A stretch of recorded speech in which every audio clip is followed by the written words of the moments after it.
This is an oral history recording with Jack Fortas.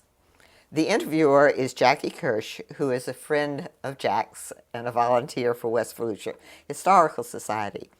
Today is August 26, 2015. The interview is being recorded at the DeLand Naval Air Station Museum. Jack, why don't you start? Just tell us a little bit about yourself. I was born in Miami. I have a hard time saying Miami like everybody else does. Natives just seem to put an A on it, Miami. Born there in 1924, growing up in an area just west of Coral Gables in an unincorporated area, but Coral Gables was my playground. I went to Coral Gables Elementary School and went to Venetian Pool in the summers and just had a great growing up. And for the first 16 years of my life, we moved to Orlando in 1940, and that was a new beginning for me. And from Orlando, then you finished.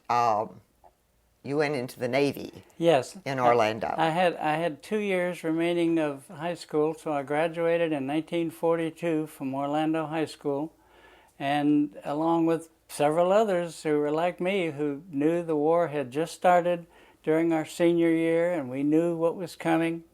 It was simply a matter of waiting to be drafted or joined voluntarily. So the ones I knew joined the Navy. And we left from Orlando in, I think, September of 1942 and went off to boot camp. Many of the men went off to active duty assignments. I was sent to a school. I had 5 choices, and out of the 5 choices, the last one I picked, just because I knew not what else to put down, was parachute rigging, and that's what I got. So I became a Navy parachute rigger. After the school, in January 1943, we were sent all the way across country on a very dirty, very long train trip, and went to a base out called Moffett Field, where we had everything from field training and other kinds of physical activity. Got on a troop ship, went to the New Hebrides Islands. And so even though I can say that during World War II I was in the Pacific, I have to say, and it's not ashamedly, but it was just a wish of mine that I was in active duty. I was in the war. I was on a safe island where we did support work for the ships and the airplanes. We actually repaired airplanes, trying to get them back in action up at Guadalcanal. That was very vital work. Yes. So 14 months there, and in the very end of 1944, we came back to the States. Went home on Liberty. Orlando was still my home. My parents were there. Brother and sister were there. And after a brief stay over Christmas, back to Jacksonville Naval Air Station, and lo and behold, they said, "We're assigning you to DeLand Naval Air Station." So in January 1945, I came here and spent 1 year until January 1946, packing parachutes for the pilots and the crewmen that trained mostly for aircraft carrier duty, and got out in January 1946. Ah. Do you know how they came to establish a naval air station at DeLand, which is inland? I wouldn't expect it. They were just very, very desperate. Even up in the Chicago area, they took some pleasure boats and cut them in half and made aircraft carriers out of them. Oh my goodness! The Navy was desperate for training places for takeoffs and landings. So DeLand was one of those. There was a base at Sanford, but it was for a different purpose. But we had the SBD Douglas dive bomber. It was the primary aircraft here. And the pilots and crewmen spent about 3 months here, and then off, usually for duty on an aircraft carrier. So DeLand was a nice, quiet little town where they put something, I think, in the neighborhood of 1,200 or maybe even a couple thousand men that were training here. So the base closed in January 1946, and I say I have kidded and said when I got out in January 46, they just couldn't get along without me, so they closed the base in March. And you said that you all hung out over at a club on the pier. We did. Daytona. I still say that I could tell you more about the Pier Casino where Joe's Crab Shack is today than I can about the DeLand Naval Air Station. But we did spend many, many hours every day packing parachutes. They had to be opened every 30 months, aired out, and then repacked. So we stayed busy packing chutes, but I remember very little else about the base. But we did happen to find the Pier Casino, a nightclub, and it just happened. It just happened to in Daytona. We also went to Orlando, and when people would say, "Well, you were lucky to be in DeLand, close to your home and your parents," I said, "Yes, but my mama said, where were you if I wasn't home just about every weekend?" So it was hard for me to tell them that I was busy or doing something else. That's right, and your parents were in Orlando, so you really didn't have much excuse. We hitchhiked down 1792 through Sanford, past the zoo when it was downtown, and we usually managed to get home safely with no problem hitchhiking, in uniform, so we got rides pretty quick. Then after the war was over, you went to the University of Florida on the GI Bill, right? I did. It was a snap decision, just simply meeting some friends from Orlando High School 4 years earlier, and they said, "We're going to Florida," and I said, "I'll go too." Went to Gainesville in September 1946, and found my way again, just luckily by chance, into the journalistic field. Took journalism, was there 4 years, suffered through many, many terrible football seasons with players just not being ready to play right after the war, and no football during the war, I'm pretty sure. So when I graduated in 1950 with a journalism degree, I was lucky to get a job with the Orlando Sentinel in my hometown of Orlando, living with my parents, which kept expenses low. I worked at what was an old building where the Sentinel was before the present building they're in, and bought an old Model A. I had to have a car, and so I bought an old Model A car to get around in. After 1 year, and especially having been placed on the night shift, where I had to work from 4 in the afternoon to whatever time the paper went to bed at 1 o'clock or so. Yeah. And my friends would bring dates in and say, "Wish you could go with us." And I was off during the day when they were working. It was a pretty lousy experience for a young 22-year-old guy. No, I'm 26 then. So I got a job with the Daytona Beach News Journal, and they sent me to New Smyrna Beach, and it was a wonderful, wonderful move for me, as it turned out. I met my wife there. Again, I tried to bring a little humor into things and say that she was down visiting her brother. She was already about 30 years old. I was almost 30, and we were desperate. So I proposed to her before she went back home to Alabama. We got married in 1953 and lived in New Smyrna Beach for almost 3 years until the Sentinel called me and said, "We need a man in our Melbourne bureau."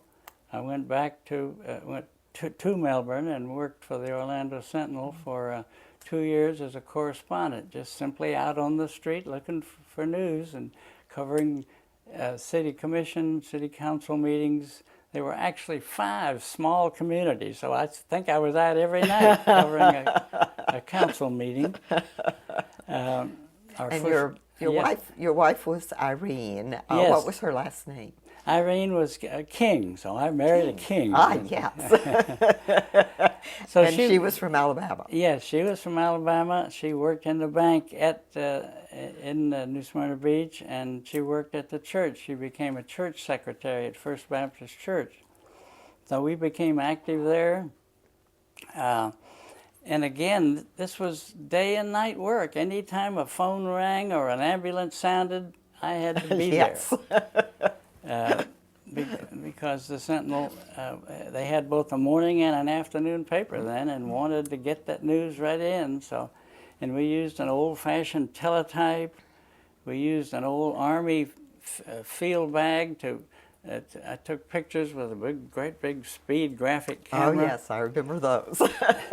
And you'd have to take the film out and put it in a box, and as I say, do all of that inside this black bag that they used to use in the service, and send it to Orlando. So I enjoyed DeLand High School. I'm sorry, New Smyrna Beach. I'll get it in a minute. Yeah, New Smyrna Beach High School, covering activities there. Everything from a feature on the barber downtown and anything I could find. It was both news. Small town news is fun. And feature stories, yeah.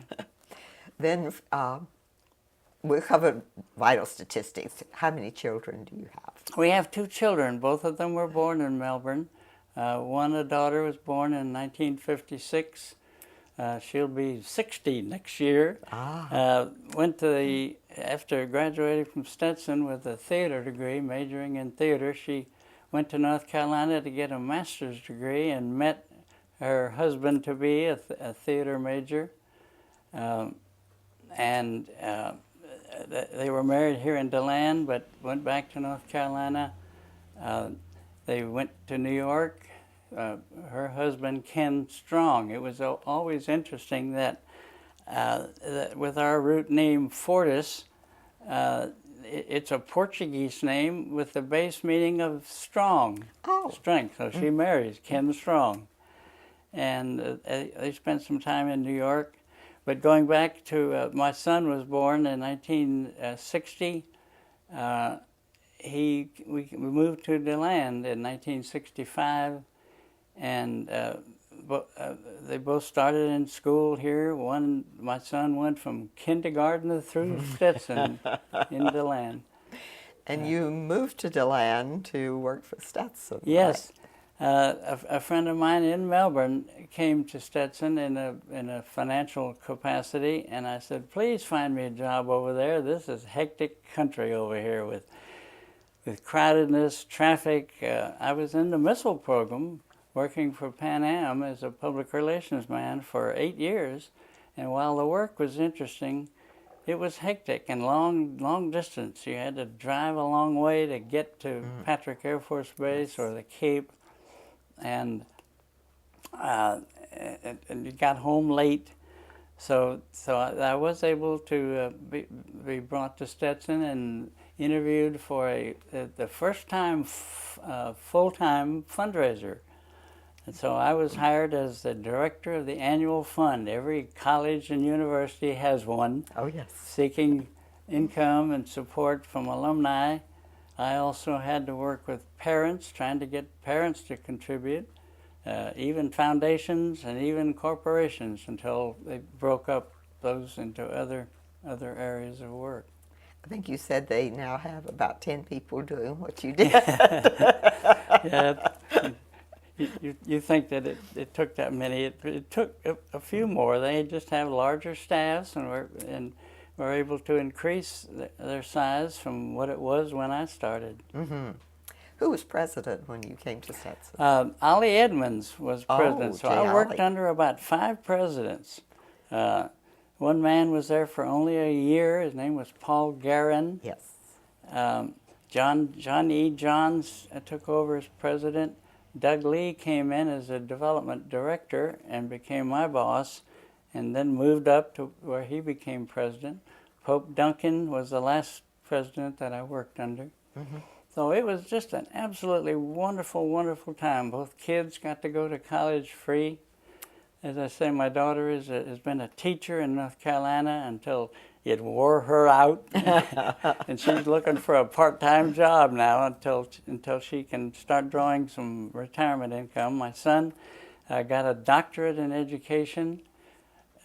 He and Ken never had any children, so she lost him 5 years ago after a severe, terrific brain tumor, and had surgery, but died in Durham, right at Duke Medical Center, where the finest treatment was available. That's sad. So Key continues to live in Durham, comes down to visit me. I go up and spend some time with her at Christmas. My wife Irene was active, and we played bridge with the Stetson faculty people. Irene died just 7 years ago. She had Alzheimer's for the last 10 years of her life. So sad. 5 years I wanted to have her with me, and then it got so very difficult that I had her go into an assisted living home. I loved visiting her every day. She was bedridden, so she lived 5 years there, and died in 2008, I believe it was. So I've enjoyed big band music. It has been a part of my life. I'm active in church, and I want it to be known that I'm an active Christian. I go to First United Methodist Church, but I love big band music. It started in 1940. And because I am 91 years old, I can say in 1940 I was 16 years old, and that's when the big bands were at their zenith. They were just popular. Everybody loved Glenn Miller and Tommy Dorsey and Benny Goodman. So I began then. So that was 75 years ago, and I've just been a listener with first tapes, first records, and then tapes, and then audio tapes, and now CDs, and I don't believe I have any DVDs in the big band genre. But I go on trips where big bands have been. I made a list of some of the places that I've been in 19. Is it okay to? Oh, sure. In 2009, I went to the Glenn Miller Festival out in Clarinda, Iowa, where Glenn Miller was born. Heard 4 days of nothing but Glenn Miller music, including a band that played at 7 a.m. for a pancake breakfast, and so people would gulp down a pancake and jump up and jitterbug at 7 o'clock in the morning. In 2010, I went to England for the 65th anniversary of VE Day. They had a hanger dance over there. In 2013, I went on an Artie Shaw cruise on the New Orleans riverboat. And so I've been to Rhodes Scholar activities, including a Count Basie Duke Ellington lecture series, and this coming Sunday I'm leaving for New Hampshire for a big band adventures program. Oh, that sounds like fun. So I love to hear the music. I love to see them. I go around the county. A friend of mine are going over tomorrow night to hear a 17-piece big band rehearse, just to rehearse, because we like the music. So Yes. Big bands have been a real part of my life. And you have written a book about them. Yes, I wrote a fiction novel called The Band Leader. I had written faction stories all my life during my journalism career, and decided to try to write fiction. So I fictionalized a young group of kids in California in 1939, 1940. They went to college. Incidentally, it was really great to have met a couple of guys at Stetson, alumni, who were in the Mad Hatter's Dance Band in the 1938, 1940, 41 era, and got a lot of ideas about college dance bands, so I incorporated that into my book. And then I took them on Route 66. Where that idea came from, I have no idea. But I managed to get a video and a book. But the video and the book covered a western trek from Chicago going west to California. My band is going the other way, so I had to look at the video backwards and look on into the book to find out what the next town was where the band would go. But I enjoyed that, writing that fiction book, self-published. Yes. And royalties are rather limited. $2 was the last one I got for about a year. How did you become involved again with the Naval Air Station? In 1995, I heard that they wanted to start one. The city, with the Rotary Club and the help, took this building and renovated it, and said we need a museum to commemorate the DeLand Naval Air Station having been here.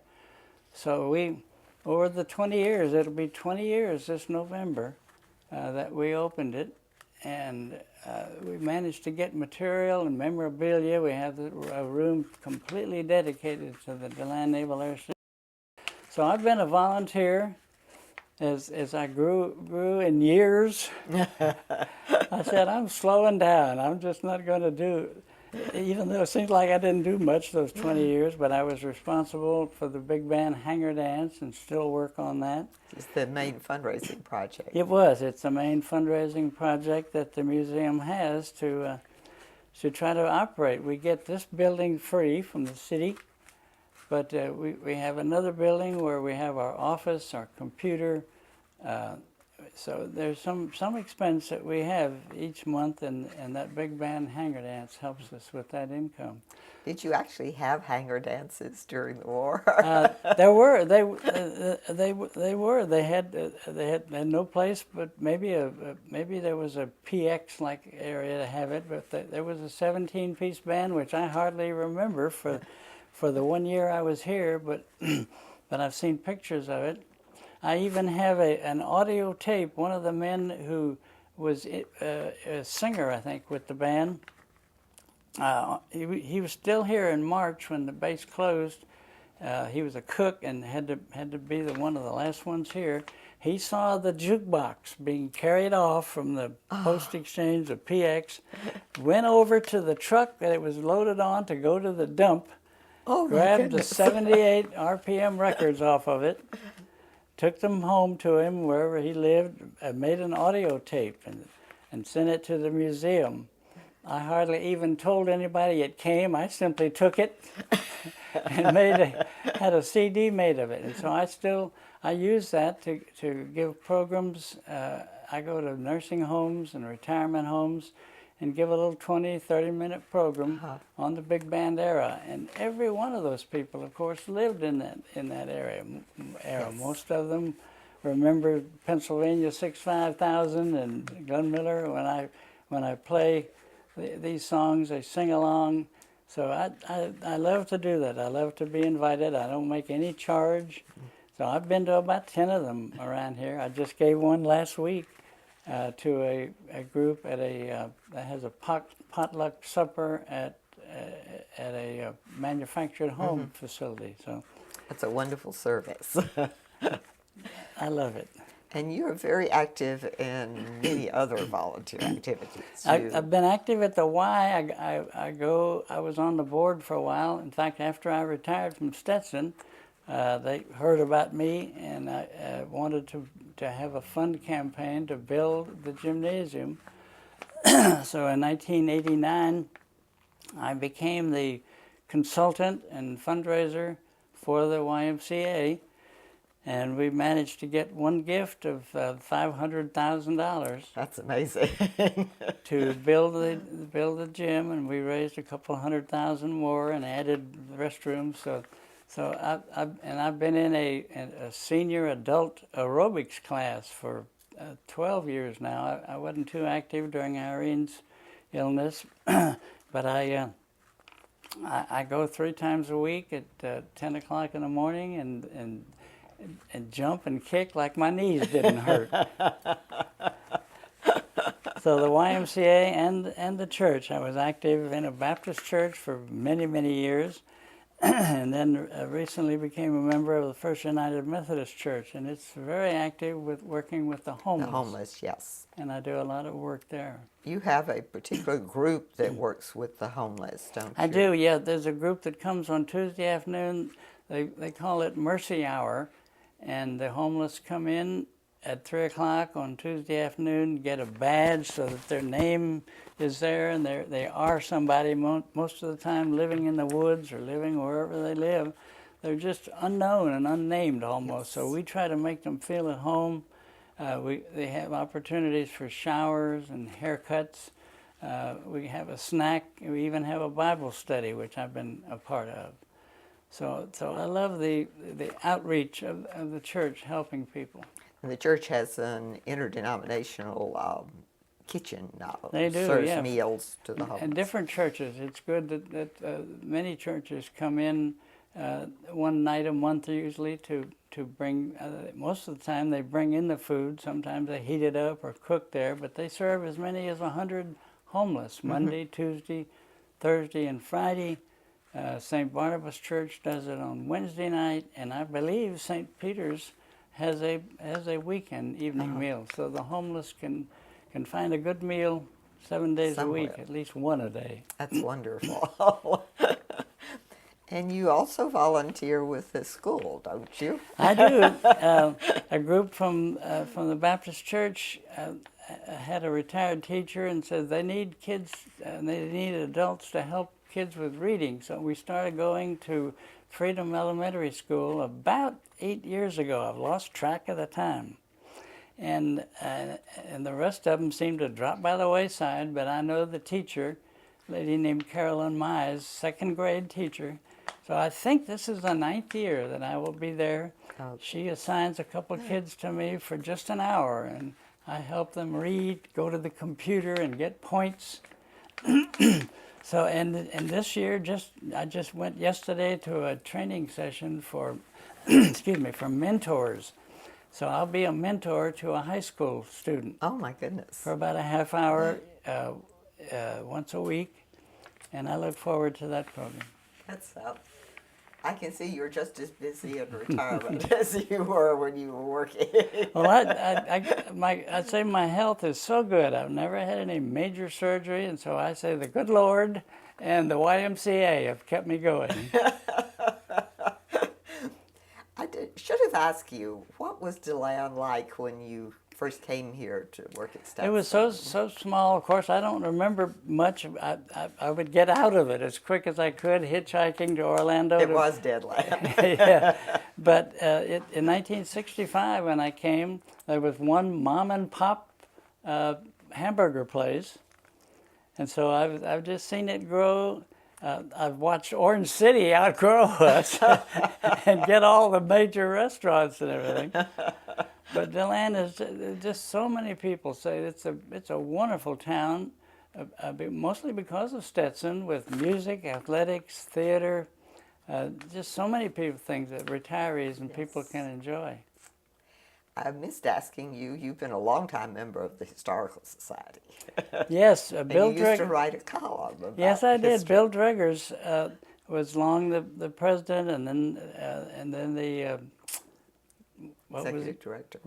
Executive director. Yeah, executive director, and so in 1994, I believe that year, I was a president, and someone, maybe the News Journal, asked us to do some historical articles. So there was a team of about 5, and we'd take turns. And again, the others seemed to all drop away. And so I continued writing. I just wish that I had the collection of stories that we wrote about the 2 towns that used to be out on the St. Johns River back in the 1800s when the steamboats came by. And I did a whole series of just wonderful historical articles. I believe the Society has a book, has some of them. We should have. And also I think the library has a complete file of the newspaper. Okay. Of the so Sun News. So the News Journal was very good to give us about every week room for a historical article. And so the people who read it had an opportunity to learn about the early history with Henry DeLand and John B. Stetson and fires downtown. You've also gone back to Miami and Coral Gables. I have. In the modern times, Yeah. and it's rather different, isn't I it? don't want to say anything against the good Latin American folks, but they've just overrun the place really. So I went back to my old neighborhood, and I couldn't even find my old house. Of course, that was 75 years ago, Yes. 1940 when I left. And so it's hard to find anything the same.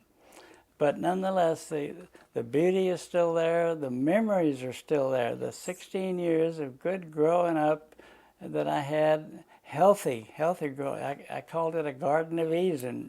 You could reach up and pull a fruit off of any tree that you happen to pass by. Oranges and grapefruit and mangoes and guavas and just things that were good to eat. Yes. What was Orlando like when Orlando you were was in about high school? 35,000 people, and again, Not the size of DeLand now. yes, very small, very nice. Just one high school. There must be 10 or a dozen high schools now. Yes. But when I graduated in 1942, there were about 300 people in the graduating class. We had the commencement at the Bob Carr Auditorium, or Municipal Auditorium it was called then.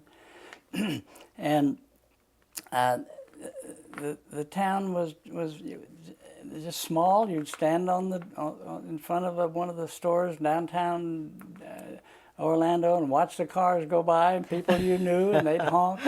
So it was very homey, very, very small, wonderful community, and DeLand has continued to be that way. I have a friend, Jack Inman, who graduated from DeLand High School in 1942, moved to Orlando and became a lawyer. So I went to high school in Orlando in 1942 and came to DeLand. I see Jack sometimes at alumni functions and remind him of the switch we do. But many of your people knew the Inman family. What was the... I lost the question.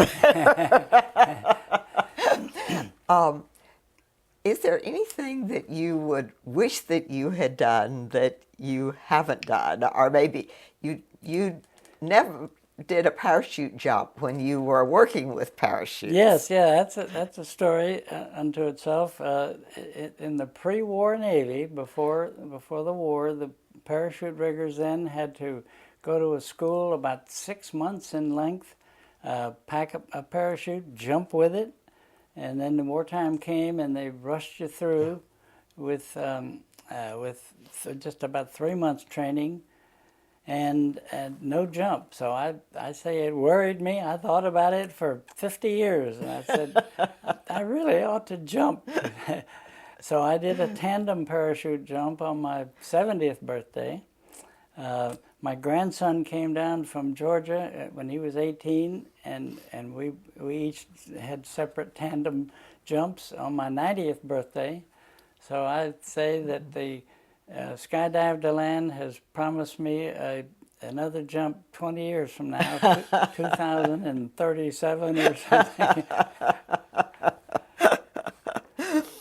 So I enjoy watching the parachutes now. They're so different. We had the big round, heavy packs that the pilots had to wear, and today it's a very, very quick process. I've even seen them lay those chutes down on the ground and pack them up.